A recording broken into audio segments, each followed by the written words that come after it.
Bakit dinala kayo mag-hotel? Eh, mukhang sa Lunes pa magkakakuryente. Tagal-tagal pa yon. Ano ka ba? Gustong-gusto ko nga eh. Si Mama lang may ayaw. Bakit daw? Ewan ko ba dun? Nagsisenti na naman. Eh, ganyan yun eh. Pag nag-brown out, kung ano-anong naiisip. Ay! Ano? Hindi kayo marunong magtiis, ha? Para 3 araw lang? Nung kabataan ko, doon ako nakatira sa lugar na walang kuryente. Nung kabataan nyo ho, hindi pa ho uso kuryente. Ay, paano yun? Saan kayo kukuha ng tubig? Tsaka paano kayo nagluluto? Hindi ko iniintindi yun, hindi ko pinoproblema yun. Ang dami yata sa aking nanunuyo. Talaga nga naman, oh. Noon, marami hong nanunuyo sa inyo. Samantala ngayon, nanunuyot na kayo. Strike ko ka na. Isa na lang, out ka na. Emma, ano yung nanunuyo? Ang nanunuyo, yun yung mga manliligaw mo na gumagawa ng kung ano-ano para sa'yo. Andyan yung nag-iigib ng tubig, namamalengke, nagsisibak ng kahoy, ganon.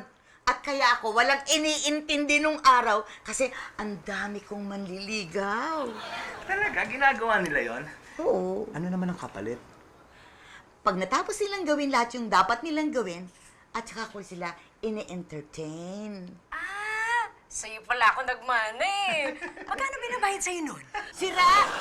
Ibang entertain yun. Noong araw kasi, hindi ka papayagang manligaw ng mga magulang ng babae hanggat hindi ka nanunuyo.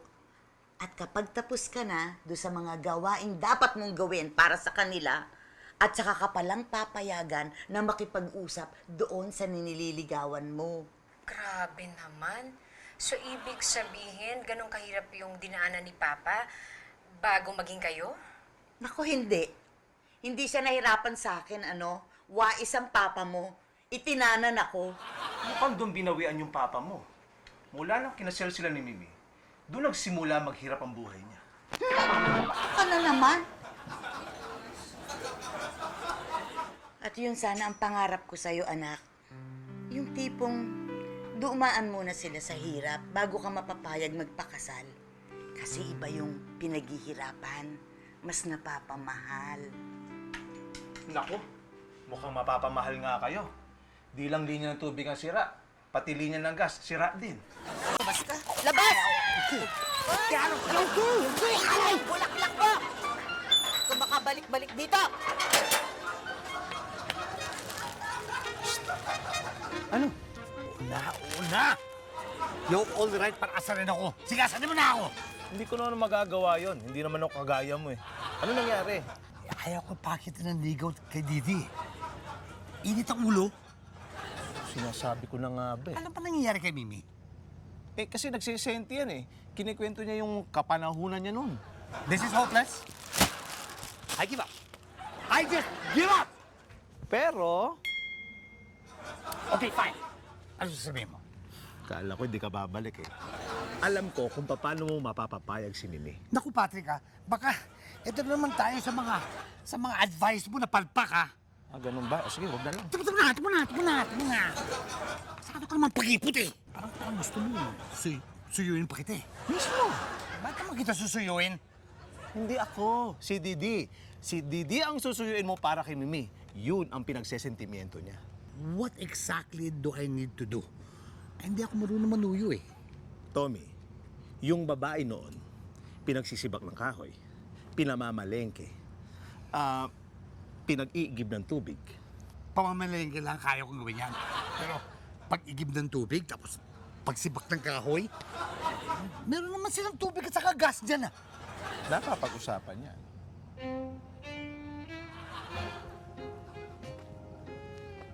Anong plano natin, partner?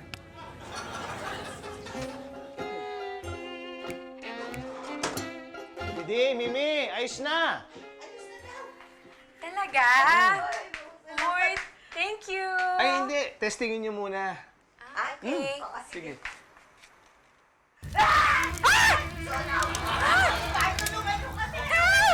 Everybody relax. Let me take care of this. Diyan. Dito? Oo.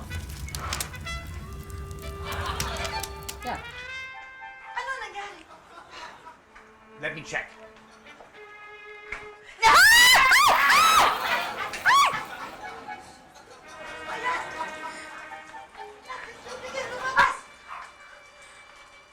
Anong ginawa mo? Hindi ko alam eh. Malay kung nangyayari sa totoong buhay. Akala ko sa pelikula lang po eh. Alam mo, in all probability, nasira lang yung linya ng gas at saka ng tubig. Yun lang. Ayusin mo yung sinira mo. Hindi ko alam yan. Baka si Tommy alam. Kaya kong ayusin yan, but it's going to take a few days. Paano na yan? Ano na gagawin natin? Paano tayo magluluto? Saan tayo kukuha ng tubig? Well, habang ginagawa ko yan, pwede akong mag-igib ng tubig at saka mamalengke ng mga pwede natin lutuin. Paano kami magluluto? Wala kaming gas. Problema ba yan? Ipagsisibak ko kayo ng kahoy. Gagawin mo yun? Sure. It's a long weekend anyway. O sige. Pag nagawa mo lahat yan, papayagan na kitang manligaw kay Didi. Sure.